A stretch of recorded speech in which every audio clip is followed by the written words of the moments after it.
ಶರಣಾರ್ಥಿಗಳು ಅದೇ ರೀತಿಯಾಗಿ ಉತ್ತಮವಾಗಿ ನಮ್ಮ ಹುಡುಗ ಸಾದಾ ರೀತಿ ಇರಬಹುದು, ಆದ್ರೆ ಇದೇನಂತಾರಲ್ಲ ಮೂರ್ತಿ ಚಿಕ್ಕದಾದರೂ ಕೀರ್ತಿ ದೊಡ್ಡದು ಅನ್ನುವಂತೆ ನಮ್ಮ ಕವಿ ಹೇಮಂತ್ ಅವರು ಕೂಡ ಬರ್ರಿ ನಮ್ಮ ಕವಿ ಹೇಮಂತ್ ಅವರು ಈ ಒಂದು ರೈತ ಹರಿಸಿದ ರಕ್ತ ದೋಕುಳಿ ಅಂತಕ್ಕಂಥ ಒಂದು ನಾಟಕವನ್ನ ಬಹಳ ಚೆನ್ನಾಗಿ ಬರೆದಿದ್ದಾರೆ. ಈ ನಾಟಕ ಯಾವುದೇ ರೀತಿಯಿಂದಲೂ ಬೀಳ್ತಕ್ಕಂಥ ನಾಟಕನೇ ಆ ತರ ಒಂದು ನಾಟಕವನ್ನು ಬರೆದಿದ್ದಾರೆ. ಮುಂದಿನ ನಾಟಕನೂ ಕೂಡ ಇನ್ನು 2-3 ನಾಟಕಗಳು ಅವರಿಗೆ ಹೆಸರನ್ನು ತಂದುಕೊಳ್ಳಿ ಅನ್ನೋ ಮಾತನ್ನ ಹೇಳ್ತಾರೆ.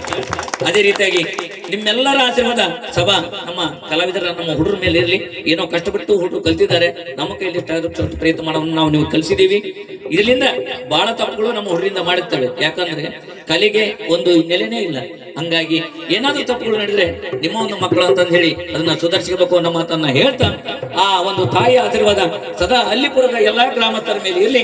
ಆ ತಾಯಿ ಈ ಅಲ್ಲಿಪುರ ಗ್ರಾಮಕ್ಕೆ ಸಕಾಲಕ್ಕೆ ಮಳೆ ಬೆಳೆಯನ್ನ ಕೊಡ್ಲಿ, ಅನ್ನಪೂರ್ಣೇಶ್ವರಿ ಸದಾ ಇಲ್ಲಿ ನೆಲೆಸಿ ನಮ್ಮಂತ ಇನ್ನೂ ಹೆಚ್ಚಿನ ಕಲಾವಿದರು ಬಂದ್ರೆ ಅವ್ರನ್ನ ಸಾಕ್ತಕ್ಕಂಥ ಶಕ್ತಿಯನ್ನ ಆ ತಾಯಿ ಜಮವ ನೀಡಲಿ ಅನ್ನೋ ಮಾತನ್ನ ನಾವು ಕವಿಗಳು ಕೂಡಿ ಇದ್ದೇವೆ.